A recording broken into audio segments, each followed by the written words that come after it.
Good evening, fellow Toastmasters and guests.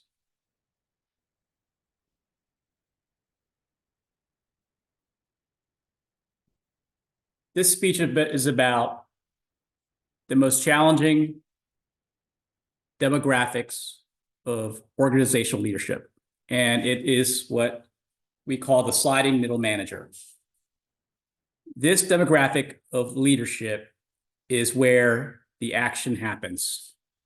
As such, this is where the center of gravity occurs when it comes to getting things done within the organization.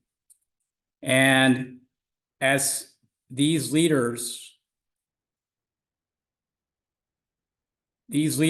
are very important when it comes to winning the hearts and minds of the direct reports below them, as well as adjacent leadership across the branches within the organization, as well as also managing up to the executives. So as I go through this speech, you'll see how the sliding middle managers, are also the connected managers.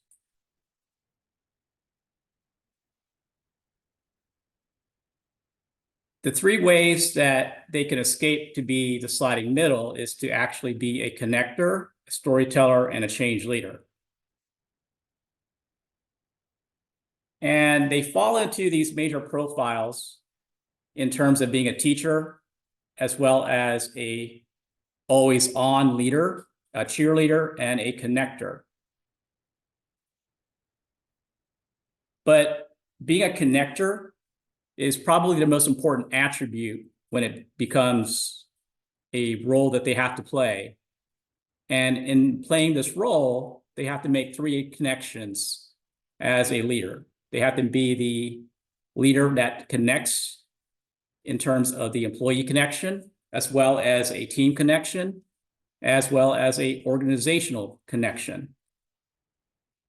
But as a leader in the middle, it is wasteful for them to make a connection in terms of being one-on-one, when it's really important for them to be the connected leader instead of making a connection one-to-one from a ritual perspective, making 5 individual connections. They actually have a way to be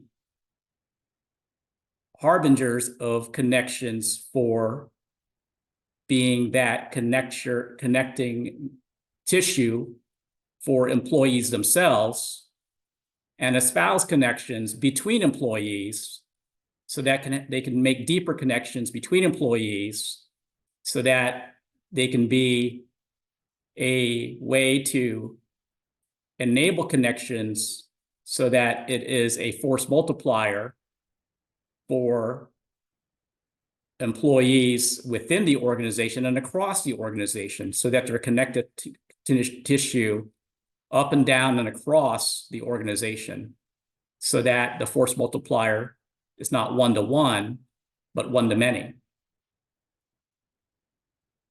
And when you make a network connection, they're not just talking about one-to-one, but a best fit connection. So the example on the left is not just saying, reach out to Alex, you'll learn a lot, but an enabling connection in terms of, you may want to reach out to Alex to learn about X, but they go the extra mile and say, reach out to Alex, but when they do reach out to Alex, they're actually making that deeper connection and actually working behind the scenes with Alex to lay out the agenda and to seed some things about Alex that will enable you to have a deeper connection with Alex about what's going on. And this is what I was talking about earlier, is that deeper connection that they have in entrenching themselves as part of that middle management role about that networked connection. And then being a storyteller. There's an old story about a French poet and a blind beggar. The blind man without a pension, holding a sign, is largely ignored, and his donation cup was empty.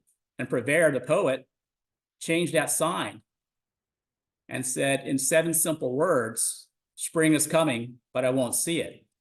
And his 7 simple words was very powerful. And so once he changed that sign language, that story, it reflected on everyone that walked by about their own stories with spring and the ties to spring. And they had empathy for the blind man. And his cup was filled with money. So when you tell that story, it was no longer about just data and statistics. It's about empathy. So there's persuasion in telling that story. And you talk about the character and the setting and the incidents and the challenges they face and the conflicts and problems and resolution. So your own story is that best story and the challenges that you face and what you give for satisfaction and making the difference, the personal heroes, the best lessons, the right jobs, the motivations, resolution, and transformation, inserting data in key phrases of the story to make that connection. So what do you learn?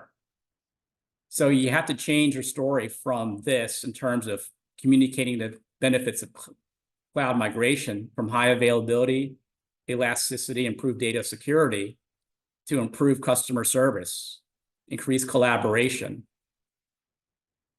And here's a quote from Maya Angelou.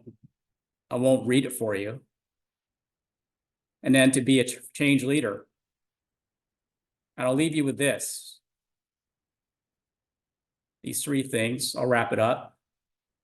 Tactic 1, right size your language. Tactic 2, frame the change. And tactic 3, craziest rumor contest. Thank you.